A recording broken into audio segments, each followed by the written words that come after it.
السلام علیکم ورحمۃ اللہ وبرکاتہ۔ نحمده ونصلی علی رسولہ الکریم، اما بعد فاعوذ باللہ من الشیطان الرجیم، بسم اللہ الرحمن الرحیم، رب اشرح لی صدری ویسر لی امری واحلل عقدۃ من لسانی یفقہوا قولی۔ آپ کے پاس یہ کتاب ہے؟ دکھائیے مجھے۔ ماشاء اللہ، کیا بنا ہوا ہے اس کے اوپر؟ پرل بنا ہوا ہے۔ اور پرل کہاں ہوتا ہے؟ پرل قیمتی ہوتا ہے، اور اگر اس کو ظاہر کر دیا جائے، ایسے ہی کھلا چھوڑ دیا جائے، چوری ہو جاتا ہے۔ جی، ایک عورت بھی اللہ کی بہت خوبصورت اور حسین تخلیق ہے، موتیوں سے بھی بڑھ کے قیمتی ہے، اور اللہ نے اس کو جو حسن دیا ہے وہ سب کے لیے نہیں ہے۔ ہمارا حسن سب کے لیے نہیں ہے، ہر ایک کے لیے نہیں ہے۔ اللہ نے ہمیں جس کے لیے پیدا کیا ہے، جس کے لیے بنایا ہے، یہ اسی کا حق ہے۔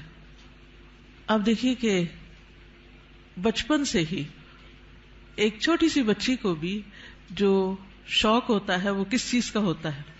سجنے، بننے، سنورنے کا۔ چھوٹے چھوٹے بچے ماؤں کی لپسٹکس کا کیا حال کرتے ہیں، صرف اپنے اوپر نہیں لگاتے، دیواروں پہ بھی لگا دیتے ہیں۔ اور اسی طرح قرآن مجید میں بھی آتا ہے، افمن ینشأ فی الحلیۃ، کیا وہ جو زیورات میں پالی جاتی ہے۔ تو سجنا، بننا، اچھا کپڑا، اچھا لباس، اچھا زیور، یہ عورت کی کمزوری ہوتی ہے۔ ہر عورت کو کسی نہ کسی درجے میں تھوڑا یا زیادہ پسند ہوتا ہے۔ اگر روزانہ اپنی زیب و زینت کا اہتمام نہ کرے تو خاص خاص مواقع پر ضرور کرتی، اور پھر اس میں بعض اوقات یہ ہوتا ہے کہ صرف زیب و زینت کرنے کا شوق نہیں ہوتا، اس کو نمایاں کرنے کا بھی بہت شوق ہوتا ہے۔ تو اس صورت میں پھر یہاں ایک امتحان شروع ہو جاتا ہے کہ ہمیں یہ زیب و زینت کس کس کے سامنے ظاہر کرنے کی اجازت ہے اور کس کے سامنے نہیں۔ تو یہ چھوٹی سی کتاب ہے، اس آیت سے متاثر ہو کر تحریر کر دی گئی۔ بہت سے لوگ کہتے رہتے ہیں کہ اپنی تفسیر لکھیں، لیکن اس کا تو وقت نہیں، سوچا چلے ایک آیت ہی صحیح، بلغوا انی ولو آیہ۔ قال اللہ تعالی، اللہ تعالی کا فرمان ہے، جب اللہ تعالیٰ کوئی بات فرماتے ہیں تو پھر کیا کرتے ہیں، کیسے سنتے ہیں؟ بہت دھیان سے، توجہ سے۔ وَقُل لِّلْمُؤْمِنَاتِ يَغْضُضْنَ مِنْ أَبْصَارِهِنَّ وَيَحْفَظْنَ فُرُوجَهُنَّ وَلَا يُبْدِينَ زِينَتَهُنَّ إِلَّا مَا ظَهَرَ مِنْهَا وَلْيَضْرِبْنَ بِخُمُرِهِنَّ عَلَى جُيُوبِهِنَّ وَلَا يُبْدِينَ زِينَتَهُنَّ إِلَّا لِبُعُولَتِهِنَّ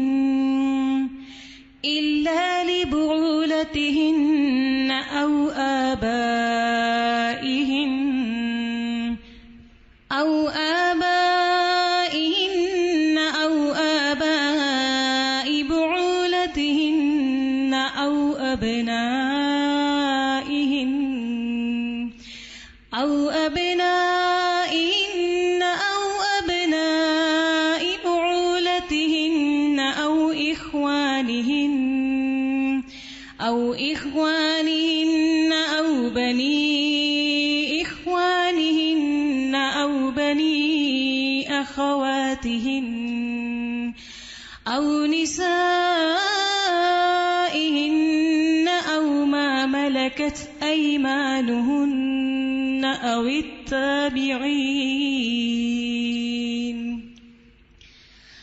التابعين غير أولي الإربة من الرجال أو الطفل الذين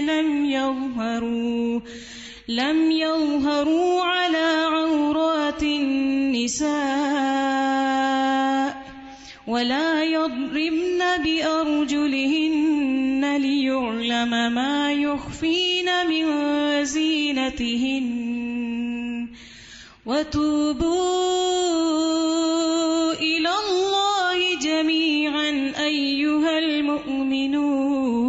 المؤمنون وتوبوا إلى الله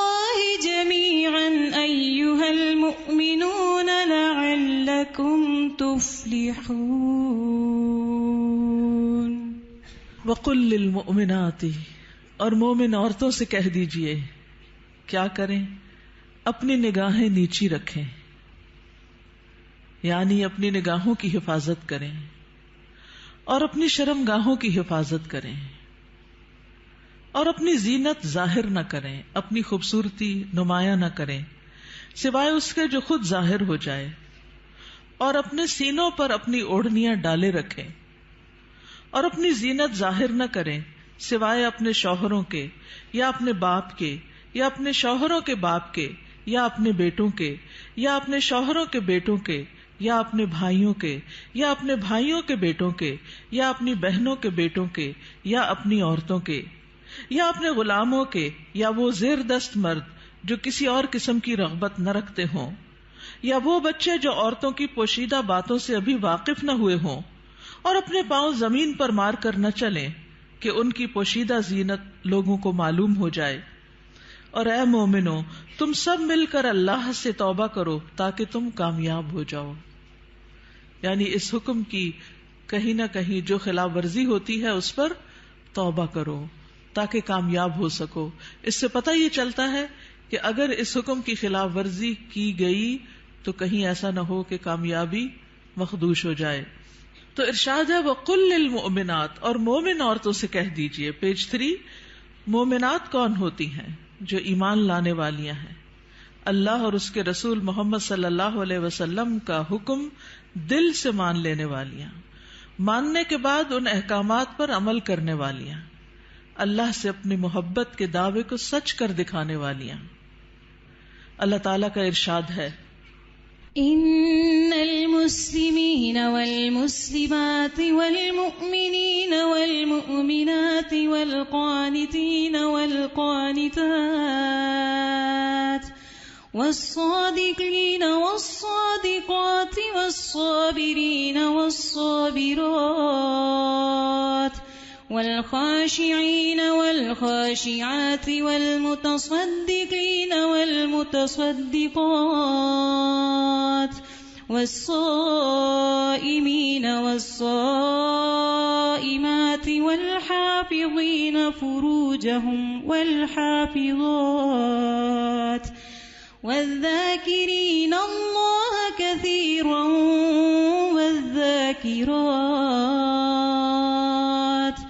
اعد اللہ لهم مغفرة واجرا عظیما.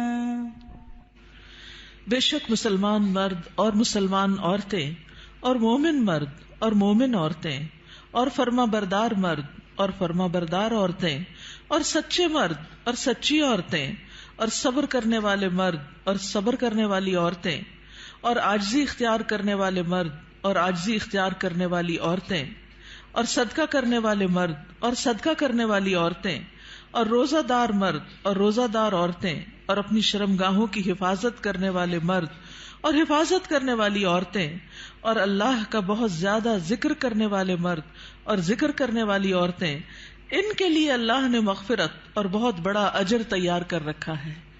اللہ کی بخشش اور بڑا اجر کس کے لیے ہے؟ ان صفات کے حامل مومن مردوں اور عورتوں کے لیے. تو ارشاد ہے وَقُلْ لِلْمُؤْمِنَاتِ، کیا ارشاد؟ پیج 4 یغضضن من ابصارہن، کہ وہ اپنی نگاہیں نیچی رکھیں. کیا مطلب ہے اس کا؟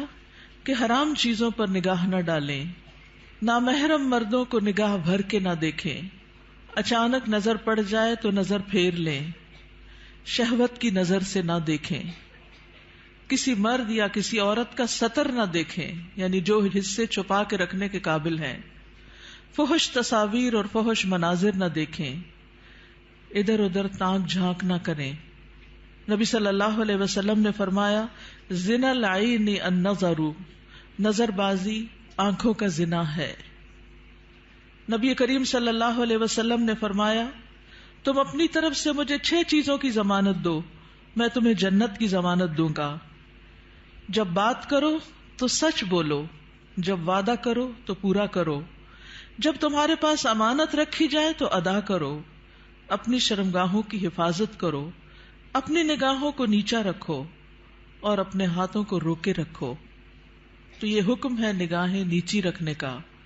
پھر آیت کے اگلے حصے میں فرمایا وَيَحْفَظْنَ فُرُوجَهُنَّ، اور وہ اپنی شرمگاہوں کی حفاظت کریں، یعنی جسم کے قابل ستر حصے چھپا کر رکھیں. باریک اور تنگ لباس خصوصاً چست پاجامے سطر ڈھانپنے کے تقاضے پورے نہیں کرتے. زنا، بدکاری اور فحاشی سے بچیں.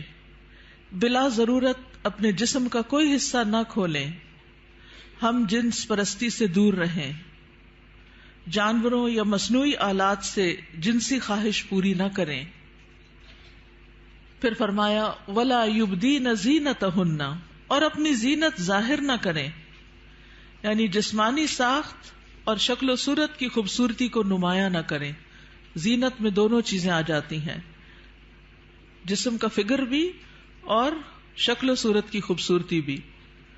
پھر مصنوعی اور آرائشی زینت جیسے زیور، لباس یا میک اپ وغیرہ چھپا کر رکھیں نان محرم سے. باریک لباس نہ پہنیں. گھر سے نکلتے وقت تیز خوشبو نہ لگائیں کیونکہ وہ بھی زینت کا حصہ ہے. رسول اللہ صلی اللہ علیہ وسلم نے فرمایا 2 قسم کے لوگ جہنمی ہیں جنہیں میں نے نہیں دیکھا. وہ لوگ جن کے پاس بیلوں کی دموں کی طرح کے کوڑے ہوں گے جن سے وہ لوگوں کو مارتے ہوں گے.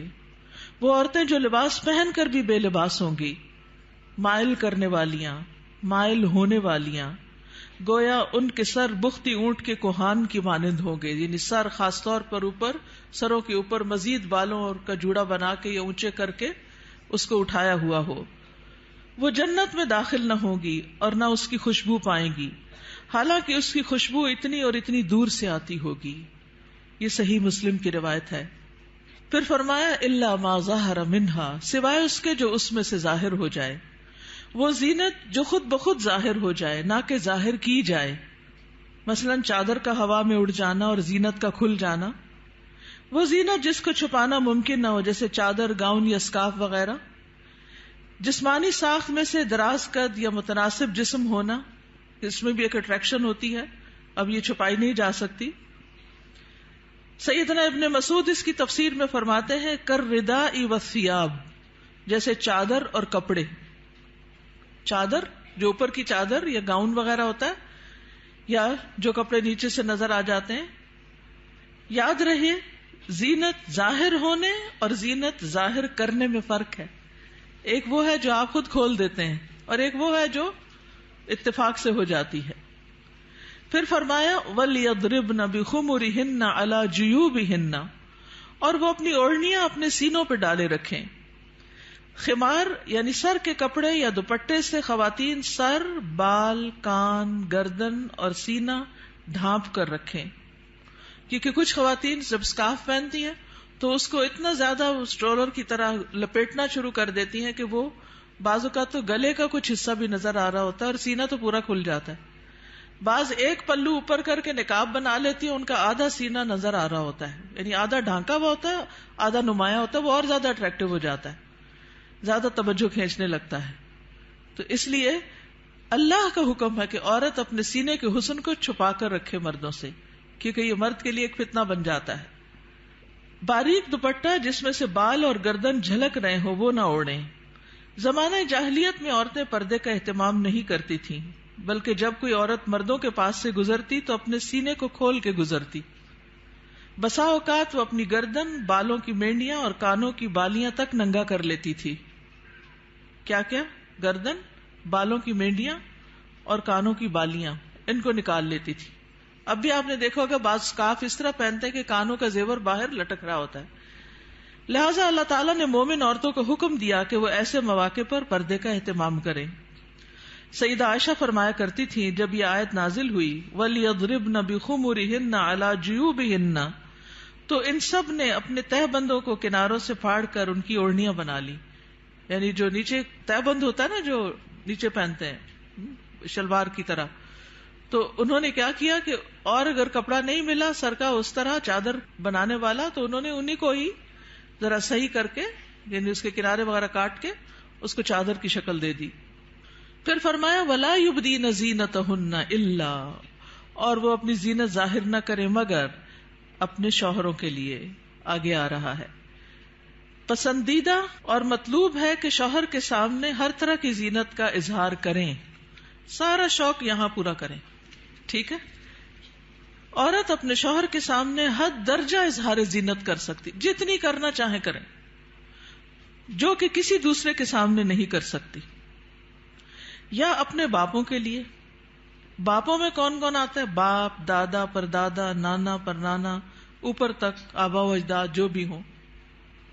رسول اللہ صلی اللہ علیہ وسلم نے ایک نیک عورت کے بارے میں فرمایا، بہترین عورت وہ ہے کہ جب تم اسے دیکھو تو تمہیں خوش کر دے. تو شوہر کس طرح خوش ہوگا جب آپ اچھے کپڑے پہنیں گے، اچھا لباس کے ساتھ اچھا زیب و زینت، زیور، میک اپ وغیرہ میں ہوں گے.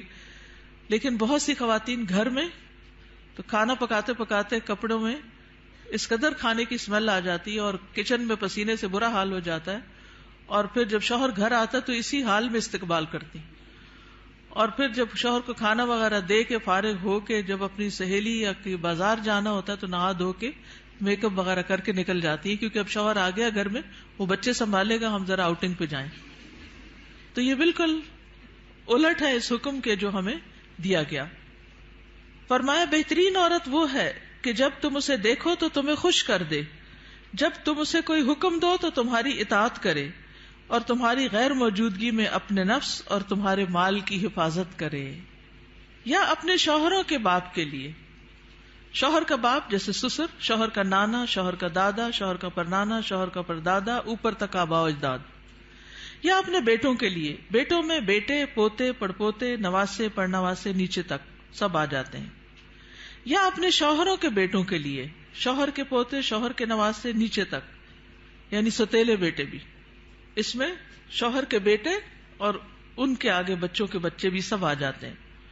یا اپنے بھائیوں کے لیے. سگے بھائی، ستیلے بھائی، رضائی بھائی، تینوں اس میں شامل ہیں.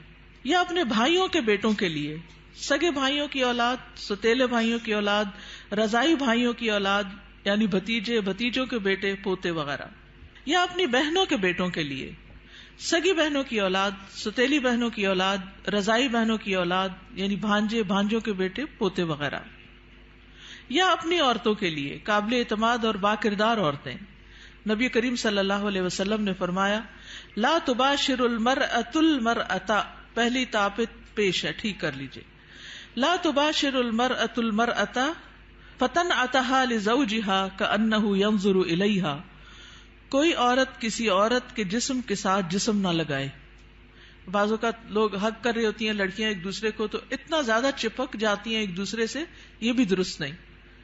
اور پھر اس طرح بھی کہ وہ اپنے شوہر سے اس کا حلیہ بیان کرے، یعنی جس طرح وہ فیل کرے اس عورت کو، پھر گھر جا کے اپنے میاں کو اس کی ساری تعریف کر کے بتائے کہ گویا وہ اسے دیکھ رہا ہے.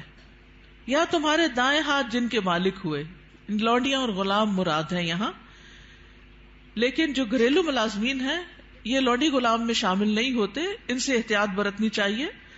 گھریلو مرد ملازمین کے ساتھ گفتگو میں محتاط رویہ اختیار کریں، جیسے ڈرائیور ہو، چوکیدار ہو، ان کے ساتھ بہت ہنس ہنس کے بات کرنے کی ضرورت نہیں. مذکورہ والا تمام رشتوں کے سامنے زینت کا اظہار کرتے ہوئے ان کے مقام اور احترام کو پیش رکھیں. جوان بچوں کے سامنے سینہ اور گریبان کھولنے میں احتیاط برتیں، یعنی ان میں سے جو بھائی جوان ہیں یا بیٹے جوان ہیں یا پوتے وغیرہ، تو ان کے سامنے اپنے سینے کو بہت نمایاں نہ کریں، اور اسی طرح اپنے سطر کو چھپا کر رکھیں. سیدنا انس بیان کرتے ہیں کہ نبی کریم صلی اللہ علیہ وسلم فاطمہ رضی اللہ تعالی عنہا کے لیے غلام لائے جو آپ نے ان کو ہبہ کر دیا. انس رضی اللہ عنہ نے کہا کہ فاطمہ پر اس وقت ایسا کپڑا تھا جب وہ اسے اپنے سر پر اوڑھتی تو ان کے پاؤں تک نہ پہنچتا، جب وہ اسے اپنے پاؤں چھپاتی تو سر پر نہ رہتا. یاد رکھیے وہ پاؤں بھی چھپا رہی تھی. جبکہ نبی کریم صلی اللہ علیہ وسلم نے ان کی یہ الجھن دیکھی تو فرمایا بے شک تمہارے لیے کوئی حرج نہیں، تمہارے سامنے صرف تمہارے والد اور تمہارا غلام ہے. اس غلام کا نام عبداللہ بن مسعدہ تھا. یہ فزاری تھے، سخت سیاہ فام. سیدہ فاطمہ نے انہیں پرورش کر کے آزاد کر دیا تھا رضی اللہ تعالی عنہا. اب التابعین غیر اولی الاربۃ من الرجال، یا پیروی کرنے والے غیر حاجت مند مرد، یعنی یہ کون سے مرد ہیں جن سے پردے میں نرمی اختیار کی جا سکتی ہے؟ نکاح کی حاجت نہ رکھنے والا. بعض ہوتے ہیں نا بچپن سے خاندانوں کے ساتھ لگ جاتے ہیں اور وہ پوری زندگی ایک بچوں کی طرح ہی ساتھ ہوتے ہیں، اور پھر بڑھاپے کی عمر میں ان کا کوئی اور ٹھکانہ نہیں ہوتا، تو وہ یعنی کہ گھروں میں اگر ہوتے ہیں ان کو گھر کی جو لڑکیاں ہیں وہ اپنی بیٹیوں کی طرح ہی ہوتی ہیں، اور ویسے بھی انہیں شادی کا کوئی شوق نہیں ہوتا. عورتوں سے رغبت نہ رکھنے والا، بدھو قسم کا، بے وقوف بدھو جس میں شہوت نہ ہو، بالکل بوڑھا. بعض اوقات ایسے بچے ہوتے ہیں نا، اسپیشل بچے کہ جن کو کوئی مینٹلی ان کو کوئی سمجھ نہیں ہوتی. جنسی خواہشات سے آری، مخنث اور ہجڑے جن میں کوئی شہوت نہ ہو، یہ یاد رکھیے، کیونکہ بعض ہجڑے جو ہیں ان کے اندر سب کچھ ڈیولپڈ ہوتا ہے.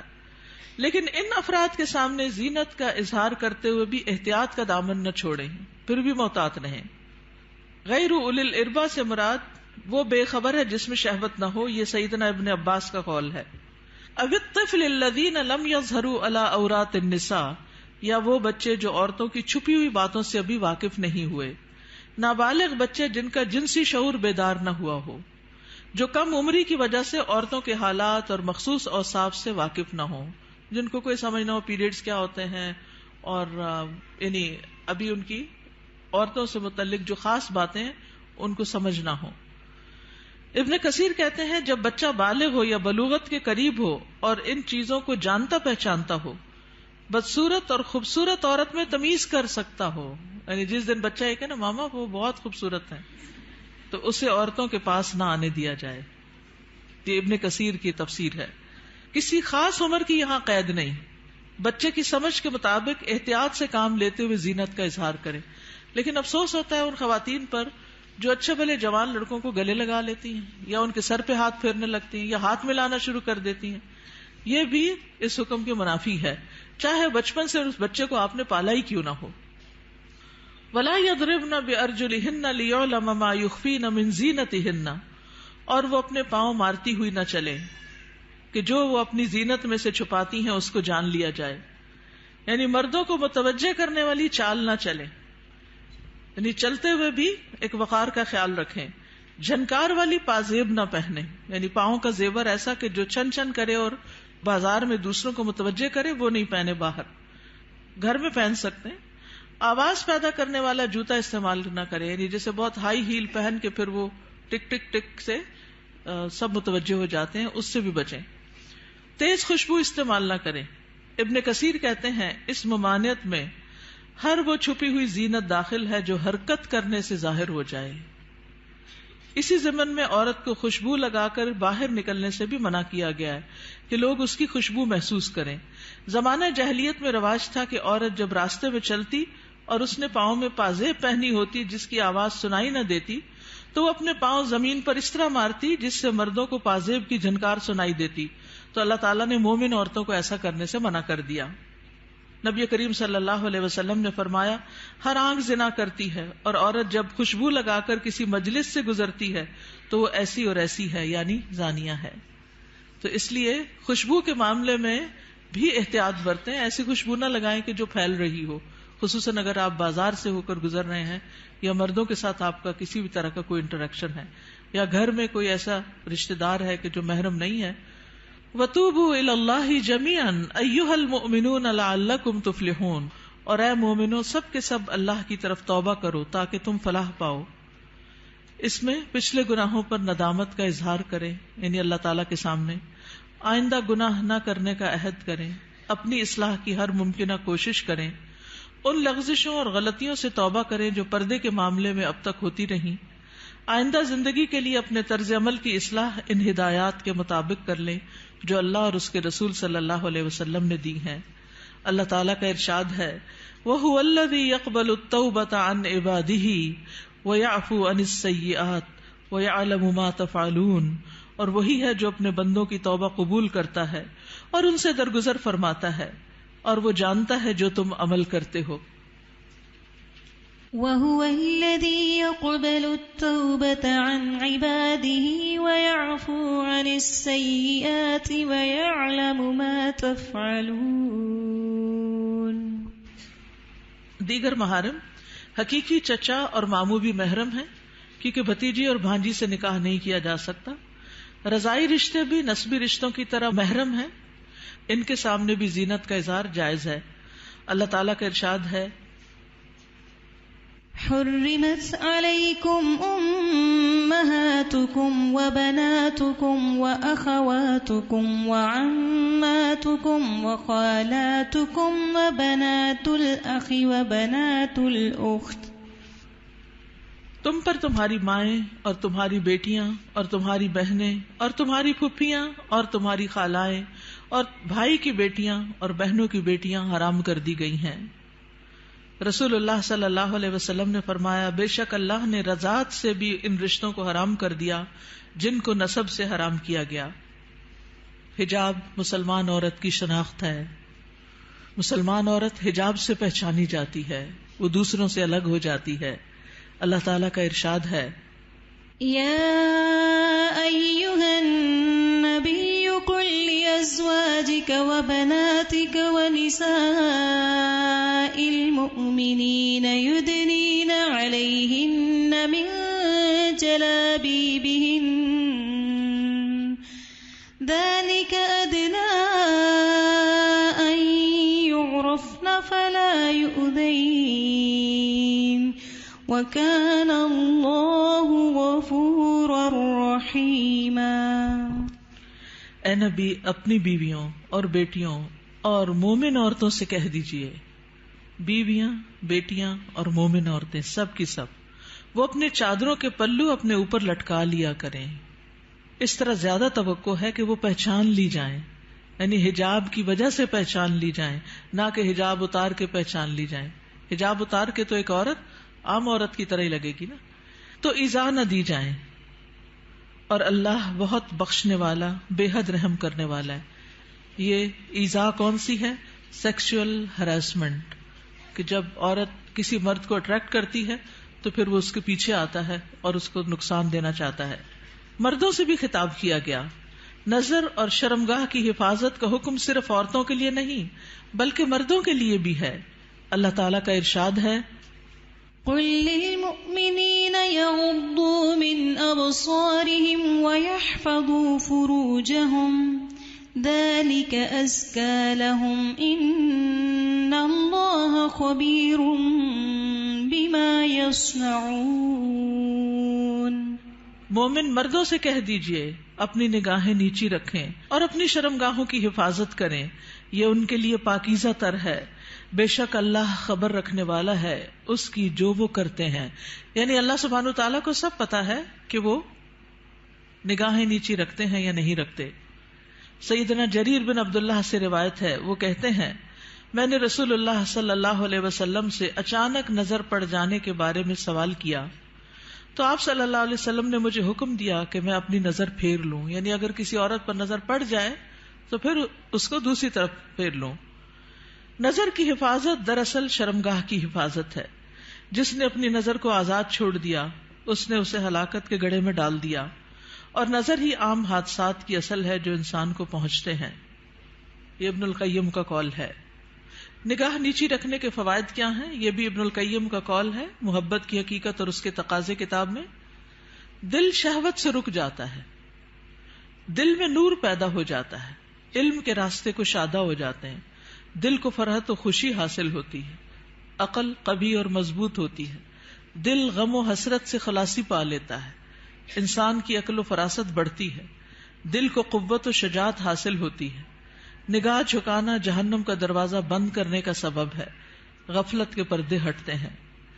رسول اللہ صلی اللہ علیہ وسلم نے دعا بھی سکھائی، سنن نبی داؤد میں آتی ہے، اللہم انی اعوذ بک من شر سمعی ومن شر بصری ومن شر لسانی ومن شر قلبی ومن شر منی. اے اللہ، بے شک میں اپنی سماعت کے شر سے، اپنی بصارت کے شر سے، اپنی زبان کے شر سے، اپنے دل کے شر سے اور اپنی شرمگاہ کے شر سے تیری پناہ چاہتا ہوں. اپنا جائزہ لیجئے، کیا یہ احکامات میرے لیے ہیں اور کیا ان پر عمل کرنا ضروری ہے؟ کیا میں اپنی نگاہوں اور سطر کی حفاظت کر رہی ہوں؟ کیا میں اپنے خمار یا دوپٹے کو اپنے سینے پر ڈالتی ہوں؟ کیا میں اپنی زینت کو چھپانے کا اہتمام کرتی ہوں؟ یاد رکھیے، ہمارا معاملہ کسی انسان کے ساتھ نہیں، رب العالمین کے ساتھ ہے، جو علم بھی رکھتا ہے اور ہر چیز کے بارے میں باخبر بھی ہے. نظر کے بارے میں کچھ اشعار ہیں. کل حوادث مبدأها من النظر، تمام حوادث کی ابتدا نظر سے ہوتی ہے.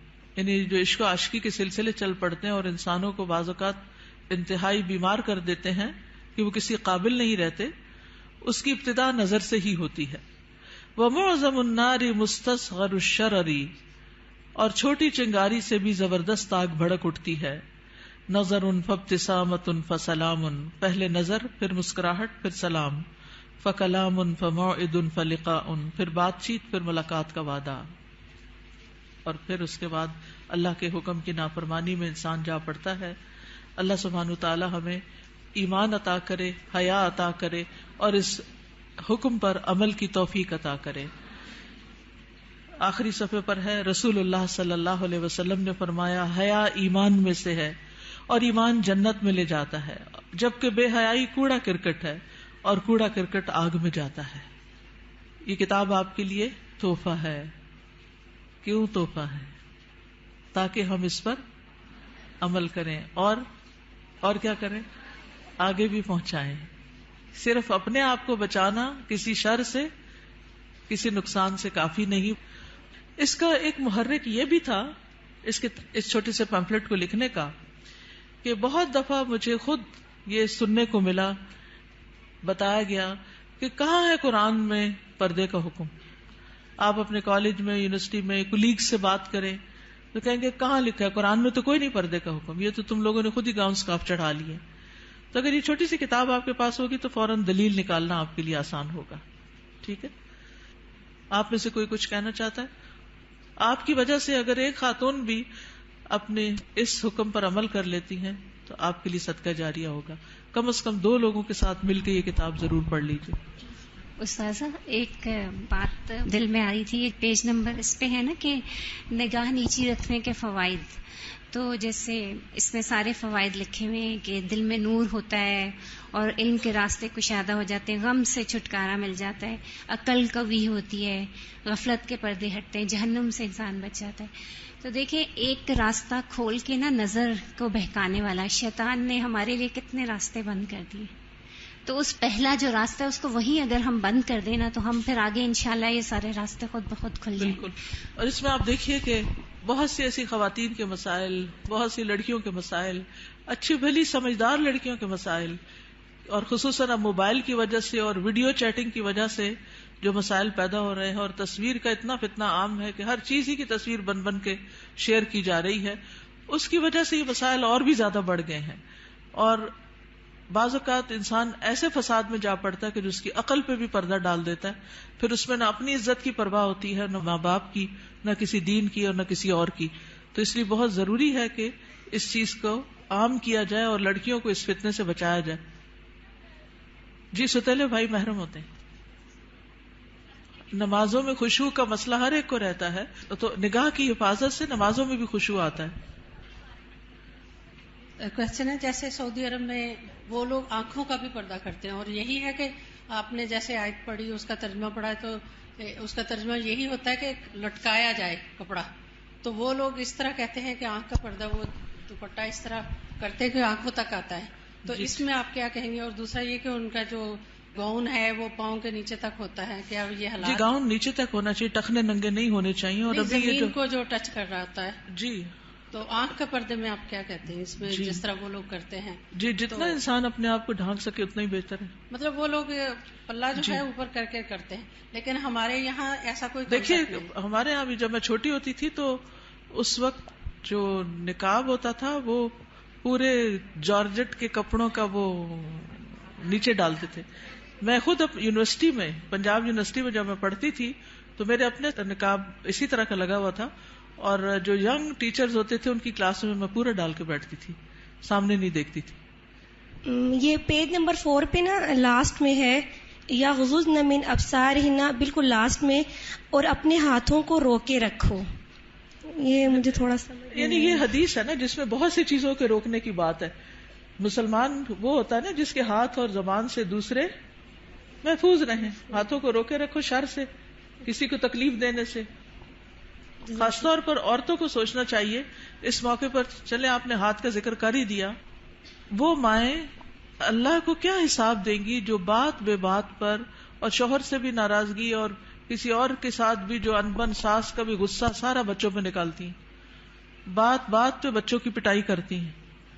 آج ہی ایک بچی نے مجھے تقریباً 7 منٹ کا میسج بھیجا جس میں رو رو کے وہ ذکر کر رہی تھی کہ میں بچپن سے اپنی ماں سے کس طرح پٹتی آ رہی ہوں، کہ اگر اس کے ہاتھ میں ڈنڈا ہے تو اس نے ڈنڈا مار دیا، ہتھوڑی ہے تو ہتھوڑی مار دی، دیگچا ہے تو دیگچا مار دیا، اور چھوٹی موٹی گالیاں بھی نہیں. اگر ہم کسی وجہ سے اوپر چڑھ گئے تو کہا طوائف ہو، تم بھی کوٹھے پہ بیٹھو گی. اور اس قدر غلیظ لینگویج کہ میں پریشان ہو گئی سن کے کہ ہمارے مسلمان معاشرے میں ایسی مائیں بھی ہیں. تو یہ ہے ہاتھوں کو روکنے کا مطلب کہ جس پر ہاتھ چلانے کا بس چلتا ہو اس سے اپنے آپ کو روک کے رکھیں. چھوٹی چھوٹی باتوں میں بال کھینچ دینا، کان مروڑ دینا، ہاتھ مروڑ دینا، دھکا دے دینا، اٹھا کے پٹخا کے بچے کو پھینکنا، اس سب کا حساب دینا ہوگا. یہ ظلم کی بدترین قسم ہے اور اس سے پرہیز کرنا چاہیے. چلیے آج کے دن سیٹرڈے کو ہم فقہ القلوب پڑھتے ہیں اور میرا بالکل دل نہیں چاہتا کہ ہم فقہ القلوب کو چھوڑ دیں، کیونکہ اس کتاب سے میں نے بہت کچھ سیکھا ہے اور یہ بہت زیادہ ایمان کو بڑھانے والی ہے. تو برکت کے لیے تھوڑا سا آپ سب کے ساتھ بھی شیئر کرتی ہوں تاکہ آپ بھی اس کو شروع کر لیں، کیونکہ فقہ القلوب جو ہے وہ قلب سے تعلق رکھتی ہے اور جب تک قلب کی اصلاح نہ ہو تو باقی اعضاء کی ہو نہیں سکتی. پیج 719. کچھ لوگ پچھلے سال آپ میں سے ہمارے ساتھ فقہ القلوب میں شریک ہوتے تھے اور پھر وہ چلے گئے تو ان کا فقہ القلوب بھی چھوٹ گیا. تو میں چاہوں گی کہ وہ دوبارہ سے شروع کر لیں، اور جو ساتھ چلتے رہے وہ تقریباً 100 پیجز تو سال میں میرے خیال ہو ہی گئے ہیں. فالایمان محلہ القلب، تو ایمان کا مقام دل ہے. وَإِذَا دَخَلَ فِيهِ جَاءَ بِكُلِّ خَيْرٍ، جب ایمان دل میں داخل ہو جاتا ہے تو ہر طرح کی خیر لے آتا ہے، پھر خیر پھوٹ پڑتی ہے. وَإِذَا لَمْ يَدْخُلِ الْإِيمَانُ فِي الْقَلْبِ، اور جب ایمان دل میں داخل نہیں ہوتا فَلَا فَائِدَةَ مِنَ الْعَمَلِ مَعَهُ، تو کوئی فائدہ نہیں ہوتا اس کے ساتھ عمل کرنے کا. جب تک ایمان دل میں نہیں عمل بے فائدہ ہے، اوپر اوپر کے کیے ہوئے کام بیکار ہیں. فالمنافقون کان ایمانہم بألسنتہم فلم ینفعہم، جیسے منافق تھے تو ان کا ایمان ان کی زبانوں پر تھا تو ان کو اس ایمان نے کچھ فائدہ نہ دیا. وکانوا یصلون مع المسلمین، وہ مسلمانوں کے ساتھ نماز پڑھتے تھے. فلم ینفعہم ذلک، تو اس نماز نے ان کو کوئی فائدہ نہیں دیا. بل ہم فی الدرک الاسفل من النار، بلکہ وہ آگ کے سب سے نچلے گڑھے میں ہیں. یقولون بألسنتہم ما لیس فی قلوبہم، وہ اپنی زبانوں سے وہ کہتے ہیں جو ان کے دلوں میں نہیں، یعنی ایمان دلوں میں نہیں اترا. یقولون بألسنتہم ما لیس فی قلوبہم وَلَفْظُ الْإِيمَانِ شَيْءٌ وَصُورَةُ الْإِيمَانِ شَيْءٌ، لفظ ایمان ایک چیز ہے اور صورت ایمان ایک اور چیز ہے. وَعِلْمُ الْإِيمَانِ شَيْءٌ، اور ایمان کا علم ایک اور چیز ہے. تو لفظ، صورت اور علم تینوں الگ الگ ہیں، لیکن حقیقت الایمان شیء اعظم من ھذا کلہ، لیکن حقیقت الایمان ان سب سے بڑی چیز ہے. وَكُلُّ شَيْءٍ يُصْنَعُ فِي مَكَانٍ وَمَكَانُ تَجْرِيبِهِ فِي مَكَانٍ آخر كَالسَّيَّارَةِ وَالْقَلَمِ وَنَحْوِهِمَا، ہر چیز بنائی جاتی ہے ایک جگہ پر، یعنی ایک پین کی فیکٹری ہے، ایک کار کی فیکٹری ہے. وَمَكَانُ تَجْرِيبِهِ، اور اس کی جو تجربہ گاہ ہے وہ کسی اور جگہ پر ہے، یعنی وہ چلائی کہیں اور جاتی ہے. کَالسَّيَّارَةِ، جیسے کار بنتی کہاں ہے؟ کار فیکٹری میں، اور چلتی کہاں ہے؟ سڑک پر. قلم بنتا کہاں ہے؟ فیکٹری میں، اور چلتا کہاں ہے؟ کاغذ پر. وَنَحْوِهِمَا، اور اسی طرح. وَكَذَلِكَ عِلْمُ الْإِيمَانِ لَهُ مَكَانٌ، اسی طرح ایمان کے علم کی بھی ایک جگہ ہے. ومکان معرفته وتجریبه له میدان آخر، اور اس کی پہچان کی جگہ اور اس کے تجربے کی جگہ ایک اور ہے. وذلك لا يتم ولا يحصل الا بالمجاهدة والتضحية بكل شيء، اور یہ پورا نہیں ہوتا اور حاصل نہیں ہوتا مگر سخت محنت سے اور قربانی سے، جو ہر چیز کی ہوتی ہے، من اجل الحصول علیہ، اس چیز کو حاصل کرنے کے لیے. فہو اغلی شیء فی الدنیا والآخرہ، تو وہ دنیا اور آخرت میں سب سے زیادہ قیمتی چیز ہے. وطریق الایمان تعب فیہ آدم، ایمان کا جو راستہ ہے اس میں آدم علیہ السلام بھی تھکے تھے. کیا ہوا تھا ان کے ساتھ؟ جب ان کو امتحان میں ڈالا گیا، تجربہ گاہ میں ڈالا گیا، ٹیسٹ میں ڈالا گیا، تو شیطان نے ان کو ورغلا لیا. وَنَاحَ لِأَجَلِهِ نُوحٌ، اور مورن کیا یا غم کیا اسی کی وجہ سے نوح علیہ السلام نے. وَرُمِيَ فِي النَّارِ الْخَلِيلِ، اور آگ میں پھینکے گئے خلیل اللہ ابراہیم علیہ السلام. وَاسْتَجْعَ لِلذَّبْحِ اسماعیل، اور لیٹے ذبح ہونے کے لیے اسماعیل علیہ السلام. وَبِيعَ وَسُجِنَ یوسف، اور بیچے گئے اور قید کیے گئے یوسف علیہ السلام. وَنُشِرَ بِالْمِنشَارِ زکریا، اور آرے سے چیرے گئے زکریا علیہ السلام. وَذُبِحَ بِالسِّكِّينِ یحییٰ، اور چھری کے ساتھ ذبح کیے گئے یحییٰ علیہ السلام. وَقَاسَ الضُّرُّ ایوب، اور بیماری کو سفر کیا، قاسا کا معنی سفرڈ، الضر بیماری کو ایوب علیہ السلام نے. وزاد فی البکاء داود، اور کثرت سے روئے داود علیہ السلام. وسار مع الوحش عیسیٰ علیہ السلام، اور وحشی کے ساتھ عیسیٰ علیہ السلام چلے. یہ کیا قصہ ہے؟ کہا جاتا ہے کہ عیسیٰ علیہ السلام جب مصر میں تھے اور یوسف النجار ان کے ساتھ تھا، تو آگے دیکھا کہ ایک شیر آ رہا ہے تو وہ ڈر گئے. عیسیٰ علیہ السلام نے کہا کہ تم مجھے شیر کے قریب کر دو اور خود نہیں قریب آنا، خود دور رہو. تو عیسیٰ علیہ السلام شیر کے رستے میں کھڑے ہو گئے. جب شیر آیا تو پوچھا ایھا الوحش، اے وحشی جانور، اس راستے میں کیوں آئے، کیوں کھڑے ہو یہاں؟ کہنے لگا کہ وہ ایک بیل ہے، مجھے اسے پکڑنا ہے. انہوں نے کہا کہ دیکھو وہ تو مساکین کا بیل ہے، اس کو چھوڑ دو، فلاں فلاں جگہ چلے جاؤ، وہاں پر ایک مردہ اونٹ ہے تو اس کو جا کے کھا لو. تو اس طرح عیسیٰ علیہ السلام کے کہنے سے وہ شیر جو تھا وہ وہاں چلا گیا، اور اس شیر نے عیسیٰ علیہ السلام کی بات مان لی. لیکن شیر سے بات کرنا اور شیر کو روکنا نہیں منکر کرنا کوئی آسان کام نہیں تھا. لیکن عیسیٰ علیہ السلام نے اپنے آپ کو خطرے میں ڈال کر مسکینوں کو ان کا بیل دلوا دیا، یعنی ان کا بیل ہلاک نہیں ہوا، ورنہ تو شیر کھا جاتا. تو یہ اسرائیلیات میں سے ہے یہ واقعہ. اس کی صداقت تو اللہ ہی کو معلوم ہے، لیکن ہمیں حدث عن بنی اسرائیل ولا حرج کے تحت بیان کر دیا گیا ہے. وعالج الفقر والاذى محمد صلی اللہ علیہ وسلم، اور فقر اور اذیتوں سے، بیماریوں سے، تکلیفوں سے محمد صلی اللہ علیہ وسلم نے ڈیل کیا. عالجہ کا مطلب ہے ڈیل کرنا. He dealt with. وَهَؤُلَاءِ هُمْ شُمُوسُ التَّوْحِيدِ وَالْإِيمَانِ، اور یہ لوگ توحید اور ایمان کے سورج ہیں، شمس کی جمع. وَنُجُومُ الْهُدَى، اور ہدایت کے ستارے. وَجِبَالُ الصَّبْرِ وَالْيَقِينِ، اور صبر اور یقین کے پہاڑ. فَالْإِيمَانُ أَصْلُ الدِّينِ وَقَاعِدَتُهُ، تو ایمان دین کی اصل ہے اور اس کا قاعدہ ہے. الَّتِي يُبْنَى عَلَيْهَا الْبِنَاءُ، جس پر عمارت کی بنیاد رکھی جاتی ہے. فَهُوَ بِمَنزِلَةِ تَسْوِيَةِ الْأَرْضِ وَسَقْيِهَا، اور وہ زمین کو ہموار کرنے اور اسے سیراب کرنے کے برابر ہے. اما الامور الباقیۃ فی الدین، اور جہاں تک دین کے باقی امور کا تعلق ہے، فہی بمنزلۃ الاشجار والحبوب، تو ان کا مقام درختوں اور دانوں کی طرح ہے. التی یمکن زرعها وغرسها فی هذه الارض، جن کو اس زمین میں اگایا اور بویا جا سکتا ہے. فہی تنمو بقدر خصوبۃ الارض، تو وہ اگتے ہیں جتنی زمین زرخیز ہوتی ہے. واستعدادها كما انها تثمر بقدر الجهود المبذولة في تمهيد الارض وسقيها، جس طرح وہ پھل لاتی ہے جتنی اس پہ محنت کی جاتی ہے زمین کو تیار کرنے، ہموار کرنے اور اس کو سیراب کرنے میں. فالایمان هو ارض الدین، کتنا خوبصورت جملہ ہے چھوٹا سا، ایمان دین میں زمین کی طرح ہے.